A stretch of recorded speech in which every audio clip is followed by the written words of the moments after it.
ఒక కాన్ఫిడెన్స్ ని తొలగించాలని ఉంటుందన్నమాట. Glory to God.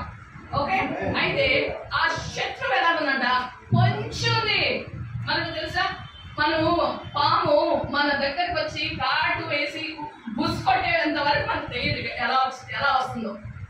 Can you see that? అది ఓపెన్ సంపుతో వస్తున్నప్పుడు మనం చూడగలుగుతామా?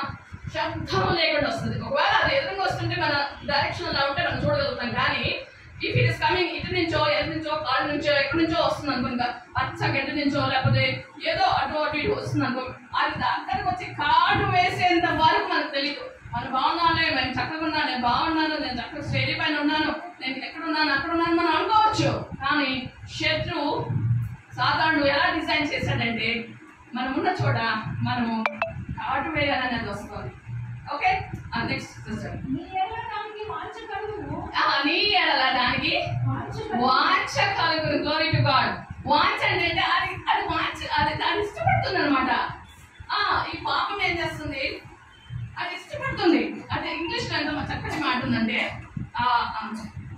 చూడండి, if you do not do what is right, the sin is punching at your door. Okay, it desires to have you. Okay, అది వాంఛ కలిగి ఉంది. అది మనల్ని పట్టుకోవాలని, మన నాశనం చేయాలని, మనకున్న స్థానాన్ని తొలగించాలని, మన చదువు నుంచి మనం వేరు చేయాలని, ఉద్యోగం నుంచి వేరు చేయాలని, కుటుంబం నుంచి వేరు చేయాలని, వివాహం నుంచి వేరు చేయాలని, ఓకే, అన్నదమ్ముల దగ్గర నుంచి విభేదాలు తీసుకోవడం, ఎక్కడ కూడా మనం తలెత్తుకోకుండా, ఎక్కడ కూడా మనము వీరు పలానా వ్యక్తి మంచి మా అన్నయ్య